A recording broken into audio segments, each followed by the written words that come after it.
Drive Home with Maggie and Perloff. Afternoons 3 to 6 on WSKO Syracuse, a Cumulus media station. The voice of the Central New York sports fan, The Score, 1260. Welcome to your home for local sports in Syracuse. Outside the Box Score with Mark Rowlands starts right now. Good morning, everybody, and welcome to another edition of Outside the Box Score with me, Mark Rowlands, your home for local sports in Syracuse, right here on the Score 1260. No Josh today. Braylon Noble is back. Good morning, Braylon. Good morning, Mark. How are we doing today? I'm all right. How you doing? I'm doing well. A lot of things to talk about today. We're coming off another Syracuse men's basketball win against Colgate the other day. Big game coming up against Tennessee on Monday in the Maui Invitational. You got Syracuse football today. They're taking on Georgia Tech to become bowl eligible. Are you a Twitter guy, Braylon? Do you use Twitter at all? I used to be. I don't anymore. No. Are you familiar with the Sickos Committee? No. Okay, so Sickos Committee is a group on Twitter, and they just love like random college football stuff. Mm-hmm. Like the Syracuse game last week, that's entirely up their alley. Like Syracuse doesn't really have a quarterback. They just still pull out a big win, stuff like that. And as they would call this is a bowl eligible, because both sides, both Syracuse and Georgia Tech, are playing for bowl eligibility. Both teams have 5 wins, and this is a big one for Syracuse, and we're going to talk all about that and more. And trust me, we will be talking about the hilarity that ensued at Yankee Stadium last week against Pitt, because that was one of, dare I say, more fun experiences I've had watching Syracuse football. So we will be talking about that, but I want to start the show with something that is very local and a story that transpired last week prior to the sectional final game in Class AA in high school football. You've probably heard about what happened at Cicero North Syracuse High School. Last week, the starting quarterback of the high school team was suspended prior to the final game against CBA. And really, there was a lot of, we don't know exactly what's going on. There were reports that it was like, yeah, they're going to be without their quarterback, and then it came out that he was suspended, and that was something that shocked a lot of people. And really, it was just timing. The timing was so strange. I don't remember the last time we've seen someone of his nature. His name is Jackson Razmovsky, by the way, or Razmovsky. Someone of that stature, the starting quarterback that is suddenly yanked from playing in the sectional final game, a game that CNS had serious aspirations of winning. This wasn't some underdog story of how CNS got to that point. They had been the second best team in the conference pretty much all year, going to face the best team in CBA, a team that went undefeated and will be playing, in the state tournament today. They've got a game tonight against Elmira Southside at 6 p.m. But so the quarterback isn't going to play. He's suspended. The family says there's going to be legal action against CNS. They appeal to the district, try to get him eligible to play in the sectional finals on Sunday. Doesn't work. CNS goes into this game without a quarterback. They end up losing 34-7. Now, I will say lack of quarterback play isn't the biggest reason why CNS lost that game. CBA is just so good. They're one of the best high school football teams in the state. Honestly, there's no shame in losing to CBA, especially if you don't have your starting quarterback. I mean, CNS went into the Wildcat a lot of the time. I watched a good majority of this game, and CBA just looked like men amongst boys in this one. But the other thing was, okay, they're going to be without their quarterback. That's fine. They've got a long-tenured, smart head coach that knows exactly how to handle a thing like this. All of a sudden, he's not on the sideline for the sectional final game. Turns out, coach resigns because of this entire situation with the quarterback.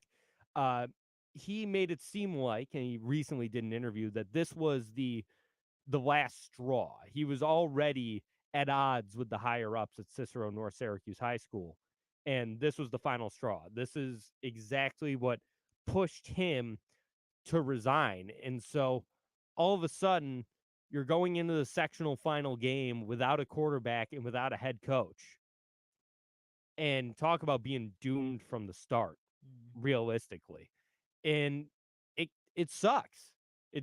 If you're a player on that CNS team, I mean, I don't even know how you go into that game thinking, yeah, we got this. Realistically. And it's kind of like you feel like you wasted your season. Exactly. It does feel like a wasted season. It feels like a season. Okay, we were really good all year. We had lost one game up to this point, and that was to CBA. So this was essentially a revenge game as well for CNS. All right, that's the team that beat us. Let's give it to them on the biggest stage at the JMA Wireless Dome on television. Shout out Michael Tricarico broadcasting that game. On television, this is when we can make our statement. This is when we can prove we're the best team in Central New York. It was 34-7. And the coaching for CNS, they did a good job in terms of all right, we've got to figure this out on the fly. We don't have a head coach. I think they were well coached in that game. It's just, that's a lot for a group of high school kids to overcome going into what for a lot of them was probably the biggest game of their life. So there's a lot of uncertainty now with CNS football. They're going to have to find a new head coach. We don't know what the future is for the quarterback, Razmovsky, because he was a senior and he didn't get the chance to play in his biggest game. And I also heard, and this was total hearsay, I don't know, anything for a fact, but I heard that someone he's close to was also suspended. And so it's like, okay, what was happening with him beforehand? And we haven't heard any details on that yet. And I'm not sure if we will, because we also have to remember these are high school kids, and high school kids just do stuff sometimes. It's I have the same take as I do with a lot of college students that get caught, at a party, or college athletes, I should say, that get caught at a party, or this or that, things that college students do. I know they're athlete. You're still a college student, man. And I don't know about you, Brandon. I had some fun in college. It was okay. I mean, I went to the occasional party or two. I would check out a local establishment every now and again. They're college kids. That's what college kids do. And high school kids, like I said, I have no information on what it might have been that Razmovsky got caught doing or why he was suspended. No idea. But, high school kids go to parties, and high school kids skip class, and high school kids hang out with their friends in the parking lot, during gym class or whatever. It's just a thing that high school kids do. The timing is what was weird to me. Apparently the coach pleaded with the higher ups, the district, the principal, whoever it was that came down with this suspension, trying to get Razmovsky cleared to play. And they said no. They told him, nope, we're not going to let him play. Coach apparently pleaded, like, do whatever you want to him after Sunday.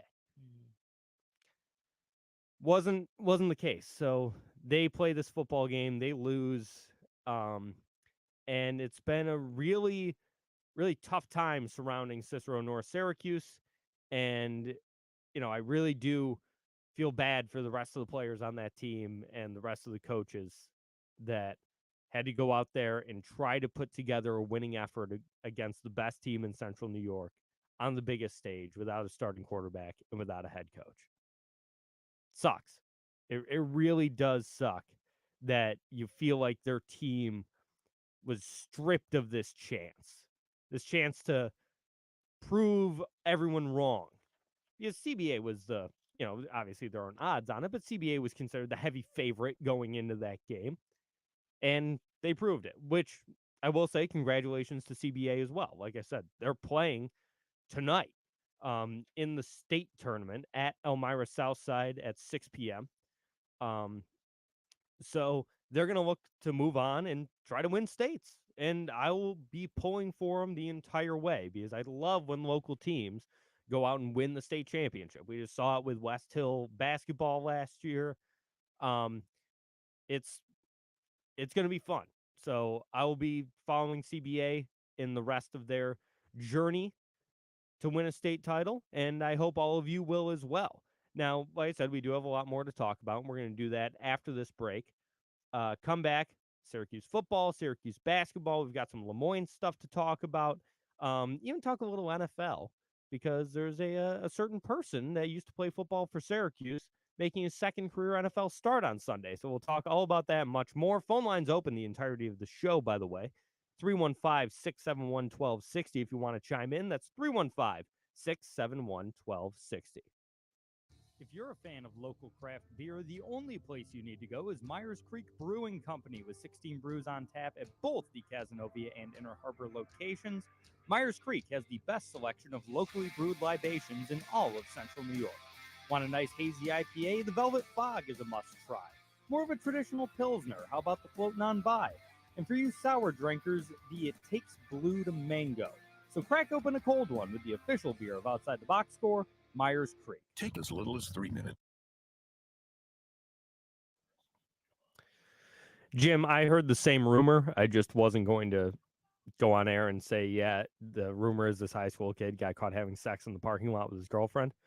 But I did hear that as well. That's why I just kept it to somebody he's close to. That's not really any of our business to divulge.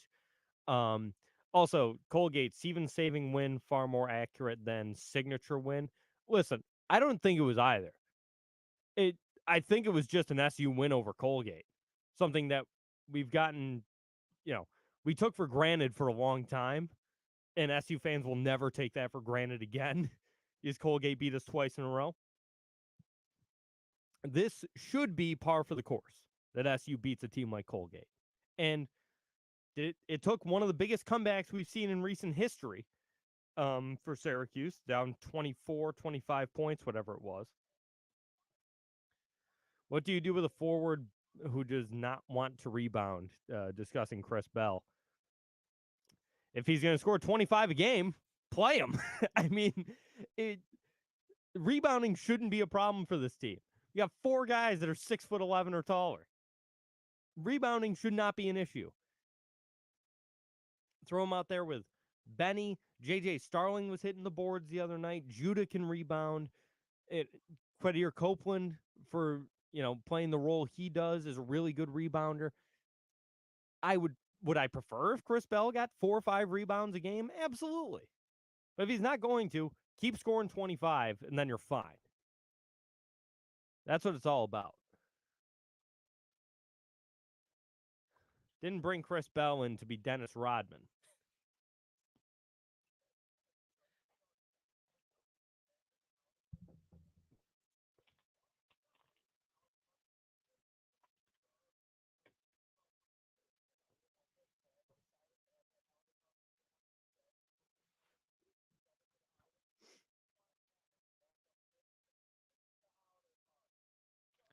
Klein is soft, let's be honest. I don't care what happened. He quit on his guys. That was a weird move.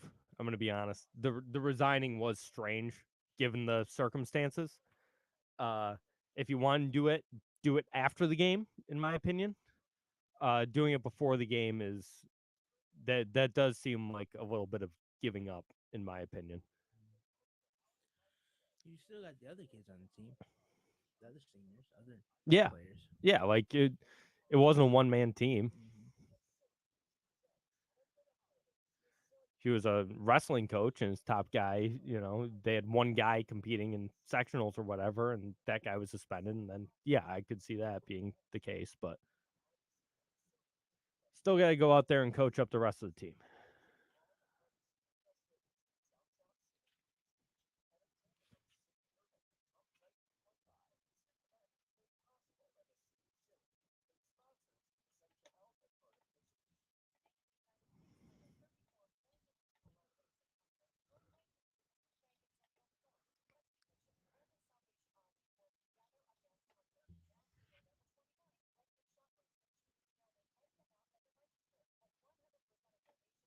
Oh, he absolutely, yeah.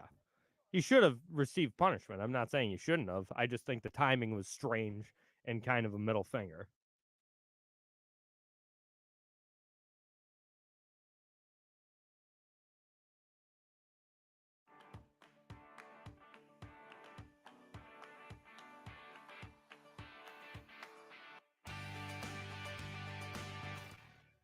And we're back outside the box score with me, Mark Rowlands, your home for local sports in Syracuse, right here on the score 1260.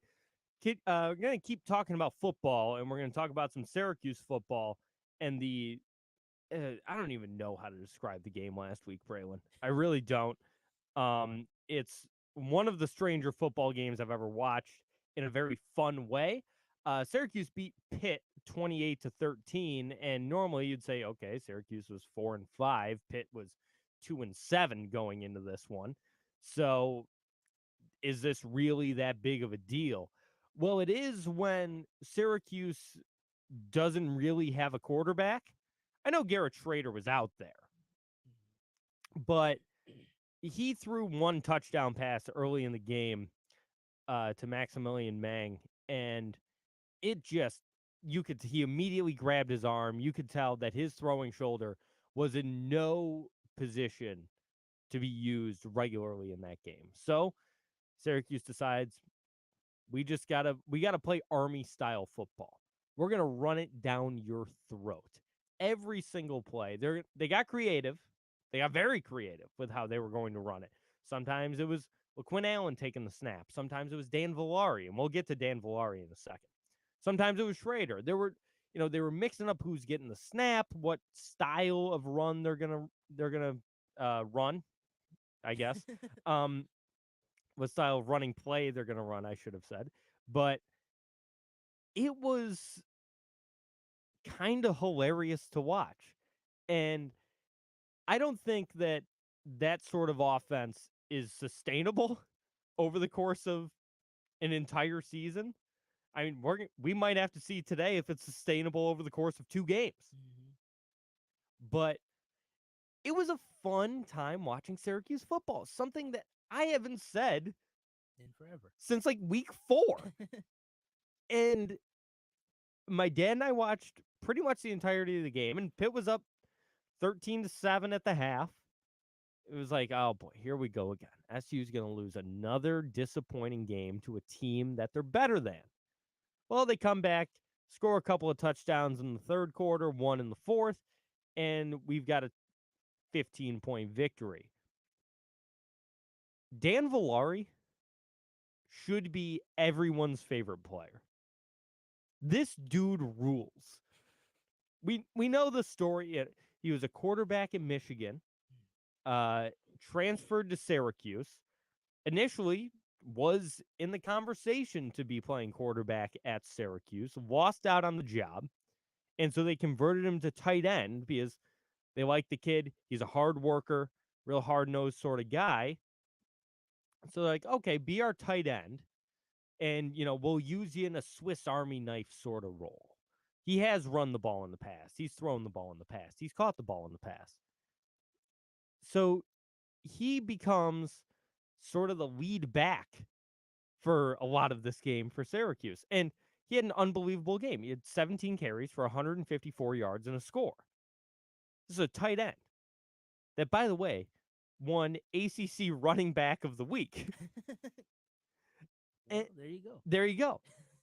Schrader, 13 carries for 105 yards and a touchdown. LaQuinn Allen, 28 carries. He was the bell cow, obviously, for 103 yards. No score.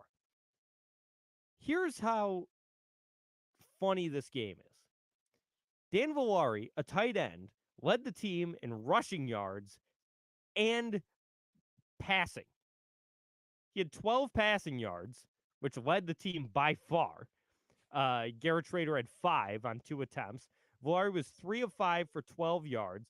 Syracuse only had 8 total passing yards as a team. And you're like, wait, that math doesn't make sense. That's because LaQuinn Allen completed 1 pass for -9 yards. And we ran the ball 65 times for 392 yards. This is a hilarious football game. And I'm going to be honest.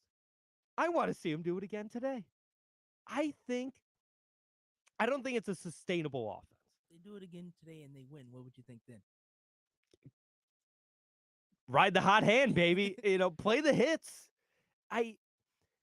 If they do this again today and win, I don't see how you stop for the rest of the year.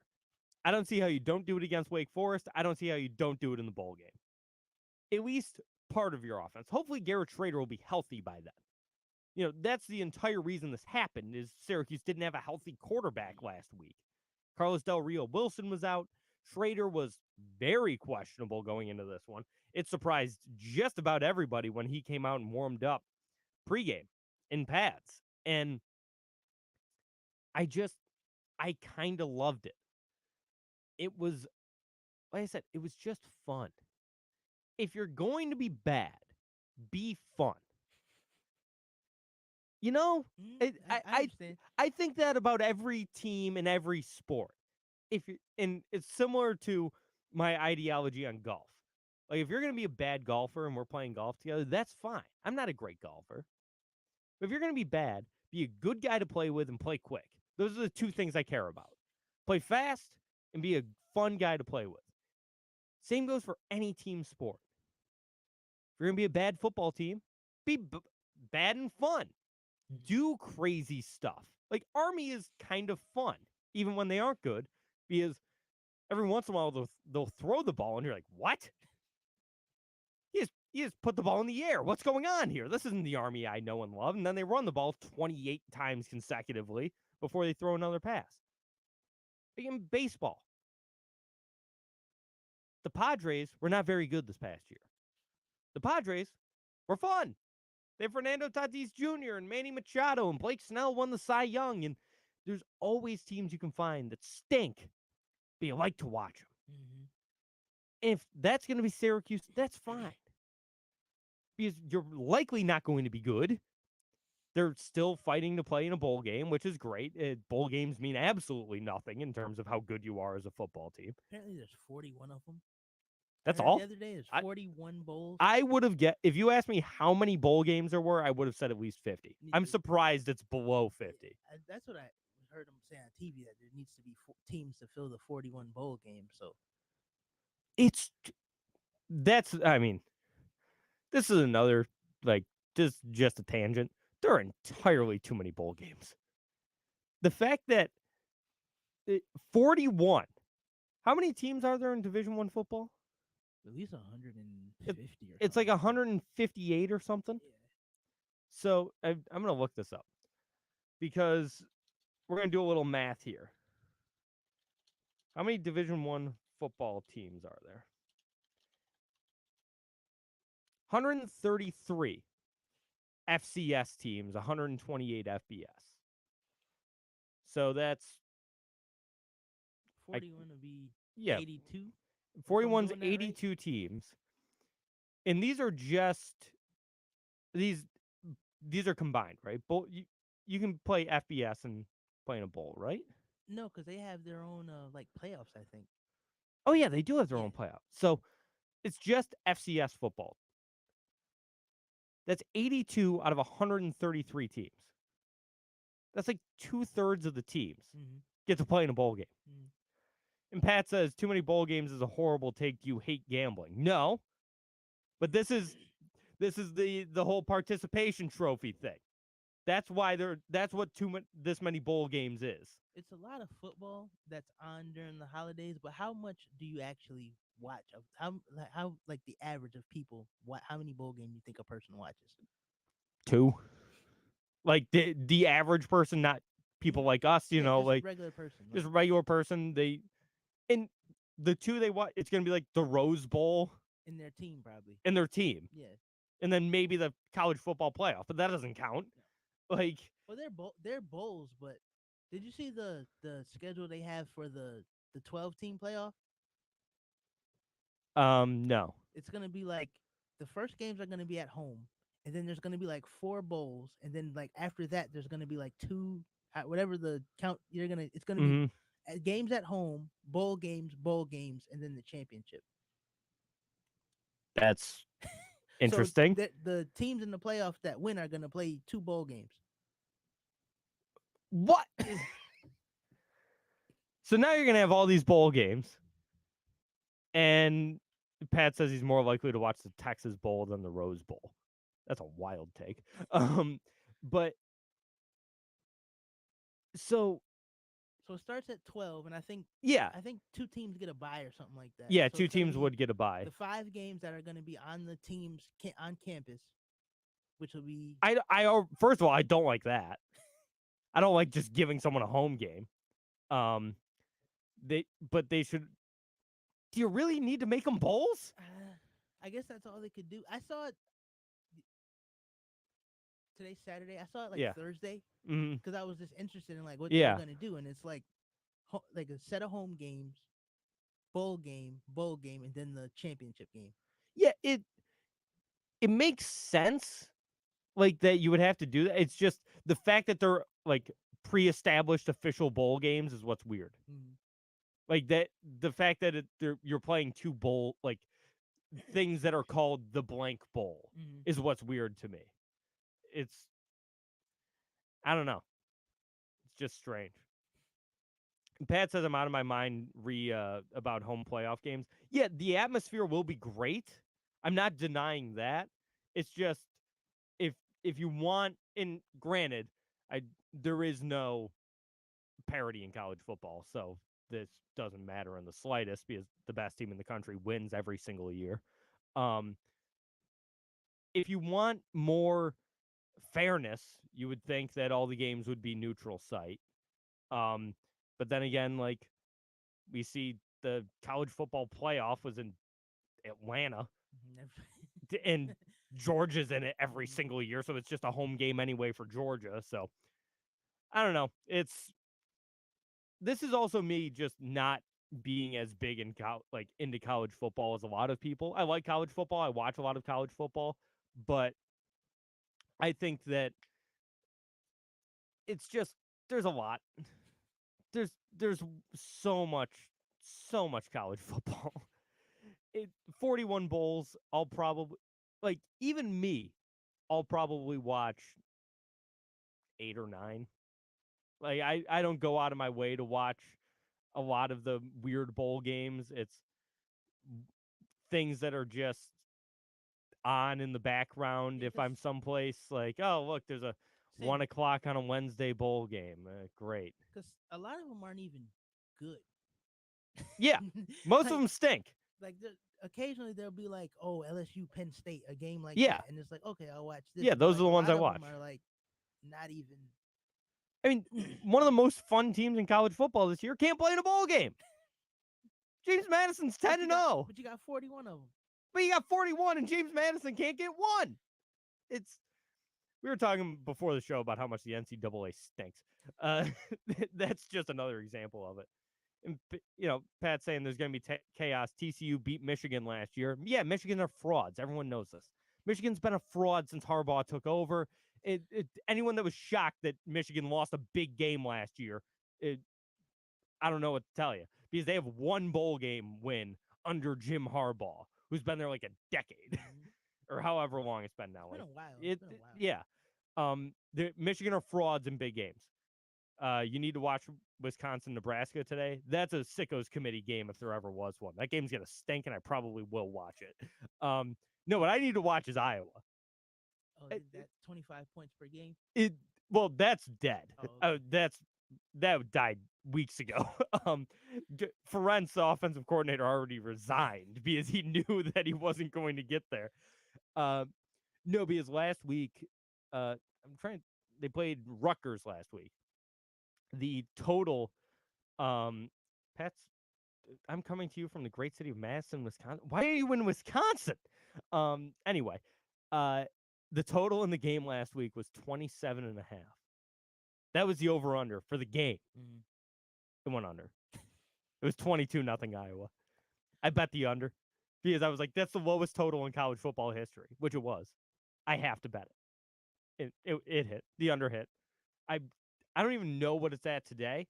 I will definitely check up on that. We're about to take a break, so I'll do it during that. But it's Iowa football is a thing of beauty, and by that I mean it stinks, but they're somehow good. Iowa could beat Michigan.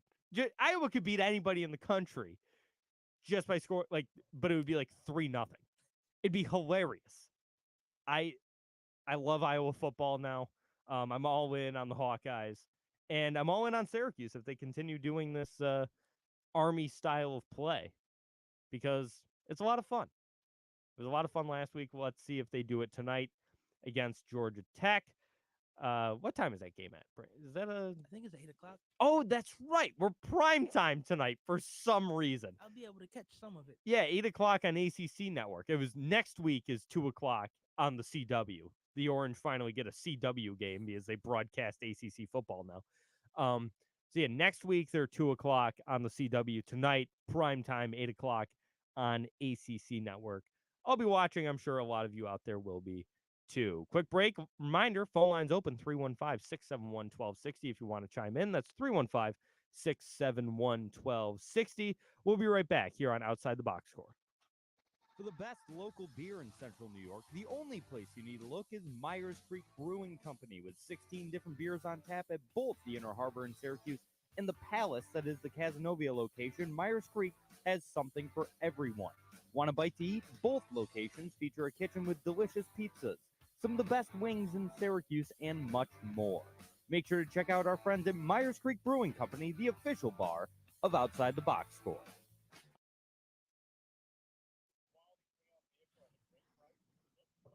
I must know why you're in Wisconsin, Pat. Why? Do you have a wedding?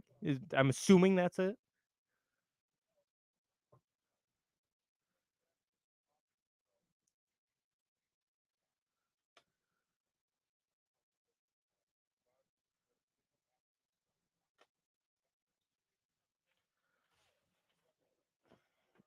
SU basketball.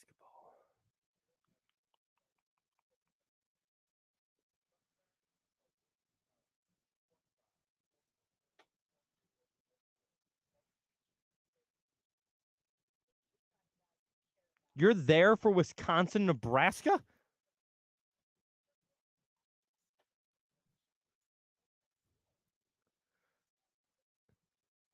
Jim, oh, okay. Oh, that's fun. Jim, you need one more football win for a push on your bet. Yeah, I think they'll win. Between Georgia Tech and Wake Forest, I think we'll beat Wake. Wake kind of stinks.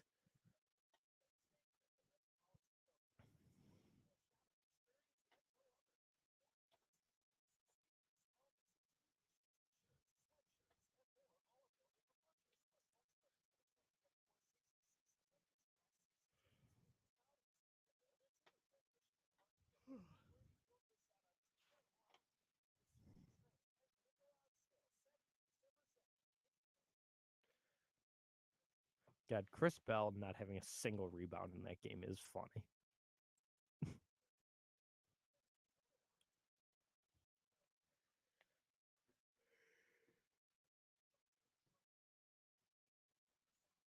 I don't know. I just hope they have a good season Yeah.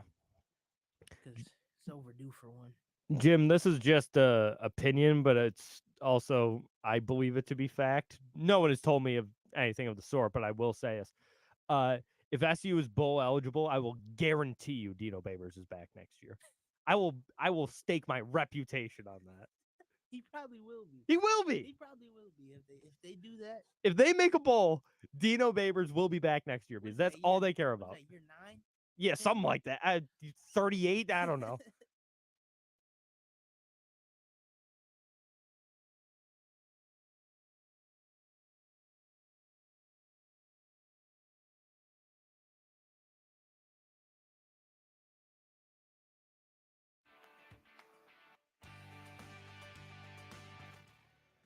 And we're back outside the box score with me, Mark Rowlands, your home for local sports in Syracuse, right here on the Score 1260.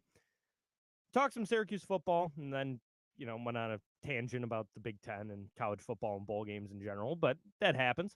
Now it's time to talk some Syracuse basketball, which is truly the best time of this part of the year, or the best part of this time of year. For yours truly. And Syracuse coming off a 79-75 win against Colgate on Tuesday. Big games for Chris Bell, who scored 25 points, and Judah Mintz. Judah, 6 of 15 from the field, 23 points, 8 assists, and 3 rebounds. And it's nice to say that Syracuse beat Colgate. It's really something that we took for granted for 50 years. They hadn't beaten us, and then we lose 2 in a row.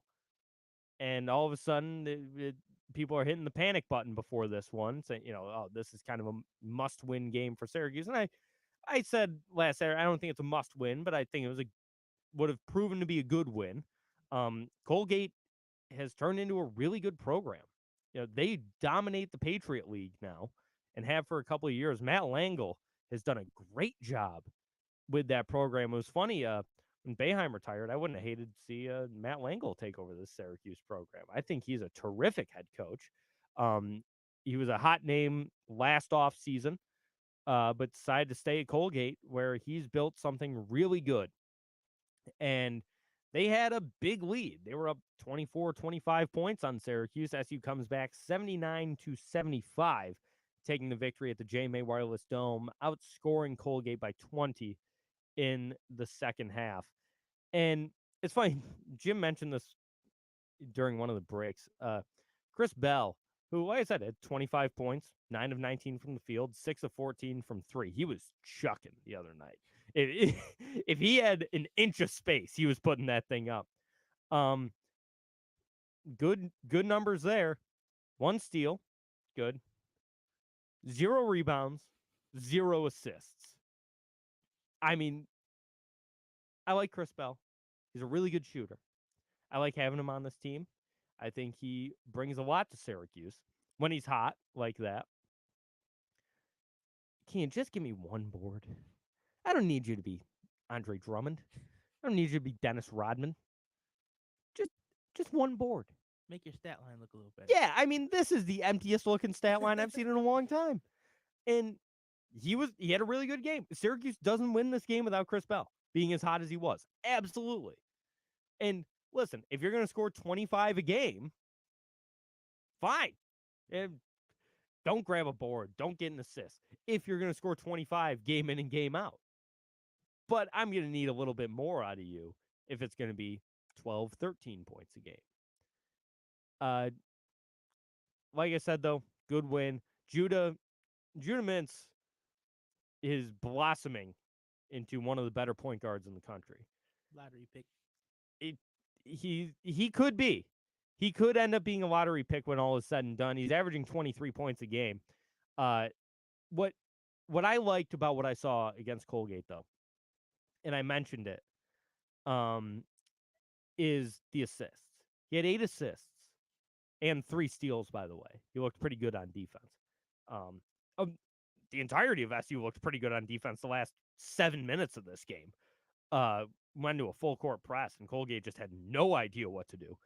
But he had 8 assists and 3 steals, which we always knew that Mintz could score. Mm-hmm. We knew that even though he hasn't been shooting the ball well from 3 this year yet, that'll come around. It came around late in the season last year, too. We always knew he could score. Be a point guard. That's what SU needs, is a point guard. And last year, yeah, you know, he had some games where he would facilitate a little bit more, but and this is more to do with the offensive scheme that SU ran for a long time, not just last year. It's just a lot of ISO ball, man. That's what they did for a long time, was a lot of ISO ball, a lot of hero ball. It's something that I typically don't love, just from a fan perspective, not even just looking at it, trying to break the game tape down and stuff like that. I just don't love watching that from a fan perspective. And the offense looks a lot better this year. They look a lot more cohesive. They look like they're playing as a team more. There isn't the same amount of ISO ball. Same amount of, as soon as Mintz gets the ball in his hands, he's like, all right, I'm going to find my shot. And I'm not saying he was a selfish player or anything. It just wasn't his style of play. It's a different style to adjust to. Something we're seeing more in a Red Autry-led offense.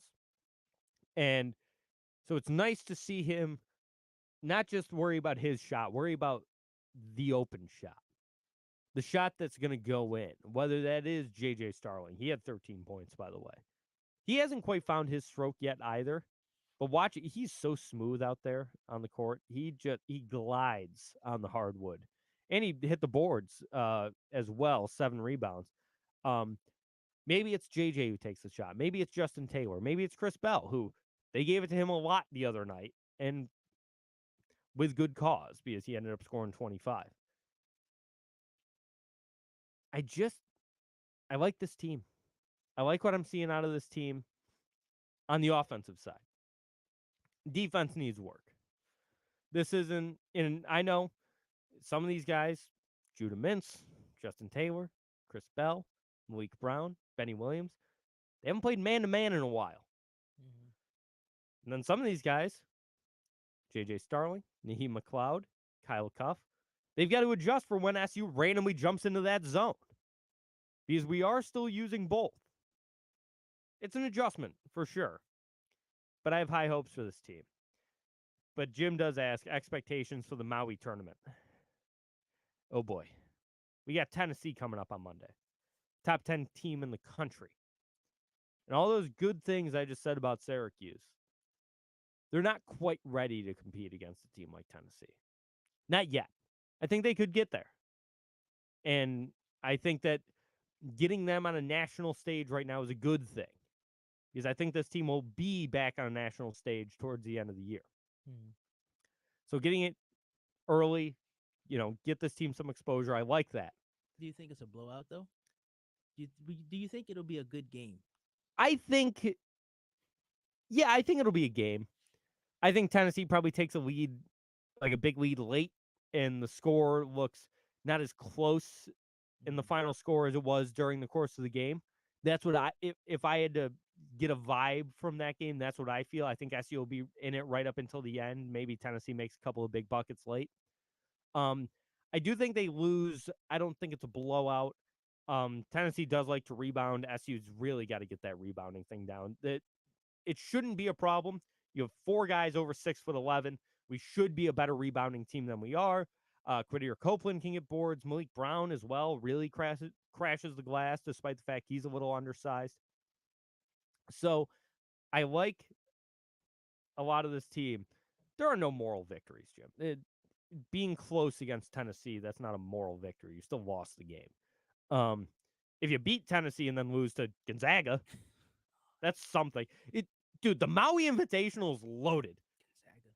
I hate Gonzaga. You hate Gonzaga? I can't stand them. They're frauds, right? Can't stand them. Is it because they're frauds? Yes. Yes. Every year, Gonzaga's the best team in the country. Gonzaga is overly in. Just the best thing ever. And they never win. They never win a championship. Every year they predict Gonzaga to win a championship. Yep. It's I would also hate to see Syracuse lose to Gonzaga. I mean, I hate to see Syracuse lose to anybody. And now Drew Timmy's gone, so we'll see what they are now. That is true. Drew Timmy is gone. Yeah, we've got. I don't even recognize that logo. Who is it? Chaminade? Okay. But yeah, Syracuse, Tennessee, Gonzaga, Purdue, Kansas, Chaminade, Marquette, UCLA. That's the field for Maui. Tough. It's real tough. Jim says, are any of those 4, 6, 11 guys any good? Hema doesn't sniff the court, nor Patterson, nor Carey. I don't know. Here's the thing. If you're that tall, you can't rebound, you shouldn't be playing Division I basketball. So they've got to do something right. And I'd like to assume it's rebound because Chaminade is like barely counts as a member of this tournament. So ignore them. But the rest of them, and Tennessee ranked, Gonzaga ranked, Purdue ranked, Kansas ranked, Marquette ranked. UCLA is kind of down, but it's UCLA, so who knows? Mm-hmm. You never know when they're going to rattle off 10 straight national championships or whatever. They just got to find their next John Wooden. It's a really tough road for Syracuse in the Maui Invitational. So we'll see. And they would have to face, if they won, they'd either have to face Purdue or Gonzaga. I think they can beat Purdue. They're both frauds. Yeah. That's my argument, is that both teams are frauds. Because Purdue was a fraud last year. They've been a fraud for a number of years. They lost to a 15 and then backed it up the next year by losing to a 16. Absolute frauds, the Boilermakers. At least Gonzaga makes a run. They make a run. But they don't win the championship. No, but at least they get to the Sweet 16. Like, they get to the Elite 8. Purdue refuses to make it past the first round. They get all their fans hyped up out there in Washington. Yeah. They get all happy. I hope SU plays Purdue, because Purdue's going to be like, wait, this is a tournament? Mm-hmm. And then just not know what to do with themselves. I don't want to play anymore. Oh, yeah. Oh. Zach Edey forgets how to dribble. It's a whole thing. He just starts coughing the ball up. Space Jam. Yeah, the Monstars take Purdue's powers as soon as they get into any sort of tournament. So, no, I don't expect Syracuse to win the Maui Invitational, something we've done a number of times. Yeah, I think we've won Maui 3 or 4 times. Something like Before it was this. Mm. Before it was, let's get some of the best teams in the country and Syracuse. Because I wonder what the criteria was. We're one of the first. We were like one of the first big name teams to adopt Maui as like a cool tournament, and we've won it 3 times, and that's why we're still in it pretty much every year. They just really like us, and we really like Maui. It's been a good partnership for the university in recent years. So it's just one of those things that sometimes we're the best team in Maui, sometimes we're not the best team in Maui. And this year we are not the best team in Maui. But game 1 on Monday. Does that say 9:30 a.m.? Do we have the? Oh, I love morning basketball. Monday at 9:30. Yeah. Let's get it. I love morning basketball. What was I watching the other day? It was I want to say it was Charlotte and someone at 11:30 a.m. It's fantastic. No, it was Vermont. It was the Catamounts. I was watching at 11:30 a.m. They were in a tournament as well. I think it was the Myrtle Beach Invitational. It's 2:30 Eastern. So okay, gotcha. 9:30 there. Yeah, so it's 9:30 their time. So 2:30 Eastern. That's a shame. I was hoping to watch it very early in the morning. So 2:30 Eastern on Monday, Syracuse and Tennessee. More to talk about. Take a break. We'll be right back here on Outside the Box Score. Phone lines open still, 315-671-1260. If you want to talk about anything it is you might want to talk about, 315-671-1260. We'll be right back here on the Score 1260. If you're a fan of local craft beer, the only place you need to go is Myers Creek Brewing Company, with 16 brews on tap at both the Cazenovia and Inner Harbor locations. Myers Creek has the best selection of locally brewed libations in all of Central New York. Want a nice hazy IPA? The Velvet Fog is a must-try.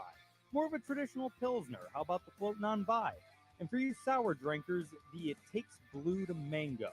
So crack open a cold one with the official beer of Outside the Box Score, Myers Creek. Hey, I'm back playing my DS Lite. I've been playing Pokemon. It's great. Oh, dude, I've been playing Pokemon Fire Red. Love it. I would wake up playing Pokemon Oh yeah, same. and play Pokemon for like 10 hours. Oh yeah. I played for like 3 hours I yesterday. had the one I always wanted that I never could find. My friend had it, Silver Yeah. for the Game Boy Color. Mm-hmm. I wanted that one so bad. I had Fire Red and I had the one the Pikachu's on. Oh, yellow. Yeah. And then got the Game Boy Advance and got the one Blaziken was in. Yeah, that's Oh, wait, those were Ruby, Sapphire, Emerald. I used to. That's all I used to do. Pokemon and Dragon Ball Z. I never got into Dragon Ball. I love Dragon Ball Z, but the thing about it was I wasn't one of the ones that like followed all the different like. Oh, this is. Yeah, you just watched the show and you were like, "This is cool." Jim says no wine until tomorrow. What would you need for points to take SU over Tennessee? 14. I'd like SU to cover 14. 14 and a half. I don't like betting lines without a hook. I don't like pushes. I don't like the idea of pushing. Just I like a win or a loss.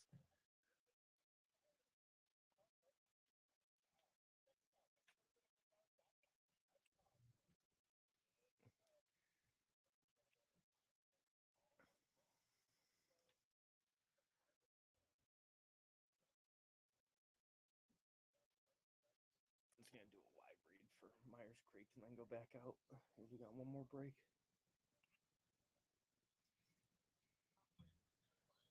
I'm burping all show.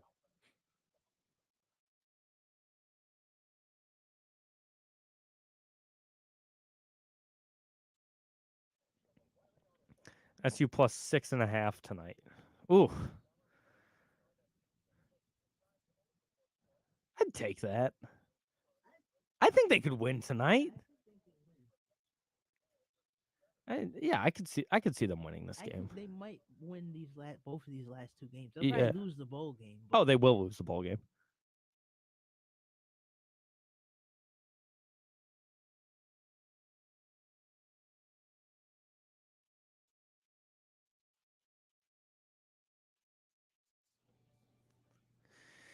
And we're back outside the box score with me, Mark Rowlands, your home for local sports in Syracuse, right here on the Score 1260. Want to tell you quickly about our friends over at Myers Creek Brewing Company, the official bar of Outside the Box Score, and tell you that they've got 16, count them 16 beers, Braylon, always on tap at both the Cazenovia and Inner Harbor locations. Delicious beers, including the Velvet Fog, including the Floatin' on By, no longer including the Diplomatic Strategery. I got to see if they can bring that back for me. But including any type of beer you could want. You like porters, they got porters. You like stouts, they got stouts. Sours, IPAs, Pilsner, Amber, anything. Myers Creek has the beer for you. So make sure to check out our friends. Like I said, 2 locations. Inner Harbor here in Syracuse and the Palatial Estate out there in Cazenovia. If you haven't been to the Cazenovia location, wow. It is an absolute stunning venue. Always have events going on. There's music. There's so many great things happening with our friends over at Myers Creek Brewing Company, the official bar and beer of Outside the Box Score with me, Mark Rowlands.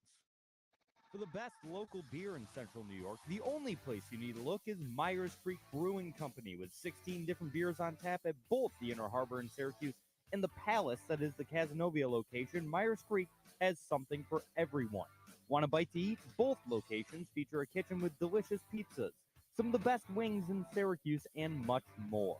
Make sure to check out our friends at Myers Creek Brewing Company, the official bar of Outside the Box Score.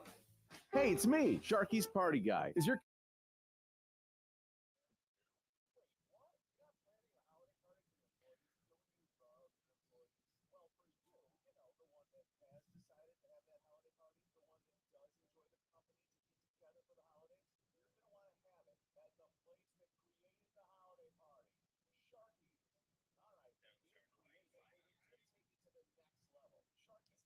Over under 1.5 Maui wins for Syracuse.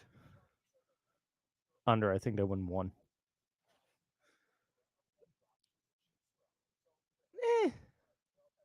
Depends on who they get matched up with. So they lose. Yeah, I mean, if we end up facing Chaminade, we'll win.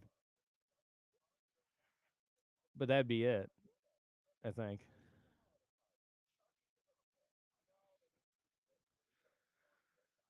We could beat Chaminade and UCLA. I really do think we could beat Purdue. Those are the three teams I would feel pretty good against.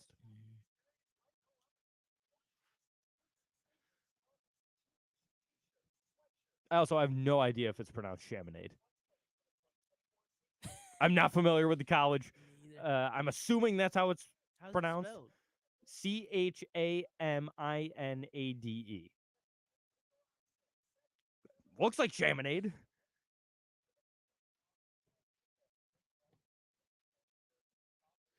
Yeah, end up being pronounced like Chaminade. Shamal. It's just Shamal. Oh, it's Chaminade? No, apparently it's Chaminade.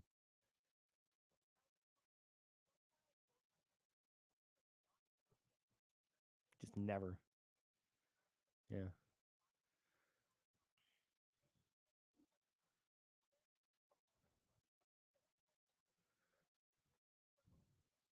I know that Chaminade's like the host school. The host school should be the Rainbow Warriors. Should just be Hawaii. Makes sense. Makes too much sense. I'm doing that thing again. I'm starting to make sense, and people don't like that. Oh, they beat Virginia. They beat Ralph Sampson's Virginia team a long time ago. Huh. Interesting. Yeah, but how long ago was that? It was Ralph Sampson, so 80s, yeah, 70s, 70s, right? Yeah, like 79, something like that. Yeah.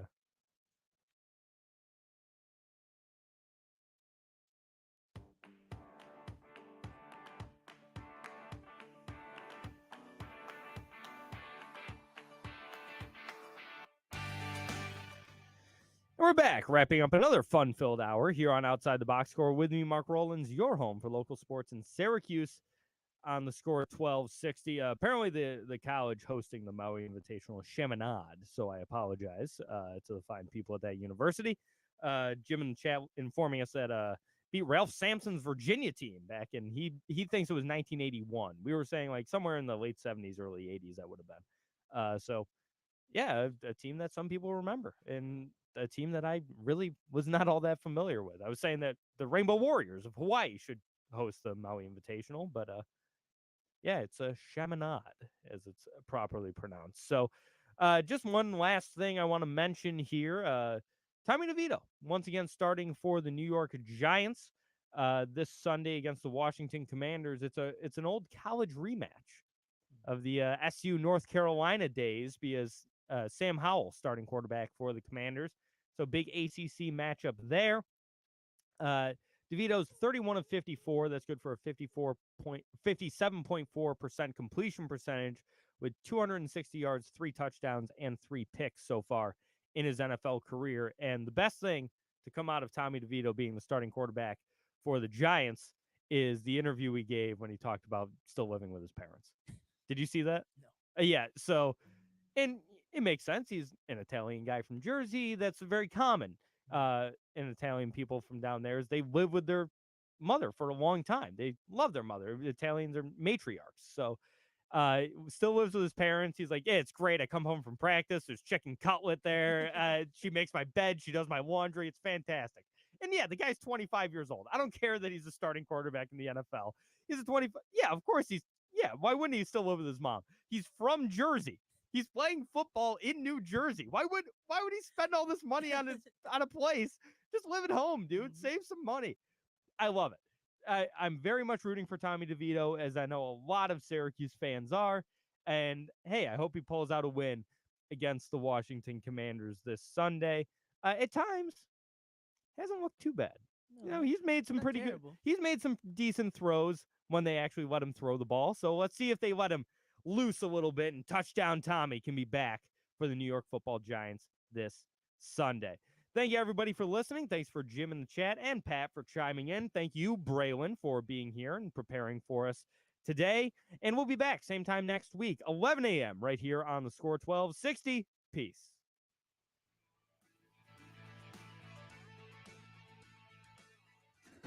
Listen on radio, smart speakers,